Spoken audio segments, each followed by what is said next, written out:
Čekamo start trke ovog trena, trka je puštena, ide na čelo ove trke Rubi Roza, pa Luna Miletina, pa Sonja Santino, Rubi Roza, Luna Miletina, Sonja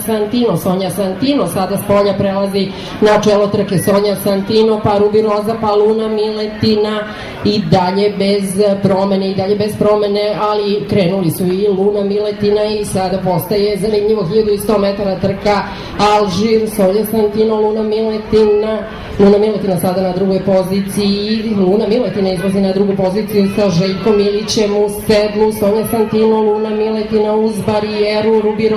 Roza iza njih Lajtov Peri sa Goranom Mešajtovićem u sedlu. Bližimo se ciljnoj ravnini 300 metara od cilja koji ima najviše snage u samoj završnici. S polja napada Luna Miletina, s polja je krenula i Lajtov Peris, ali uz barijeru ide Torinica i gnjezdi Luna Miletina, s polja Lajtov Peris, Torinica, Luna Miletina,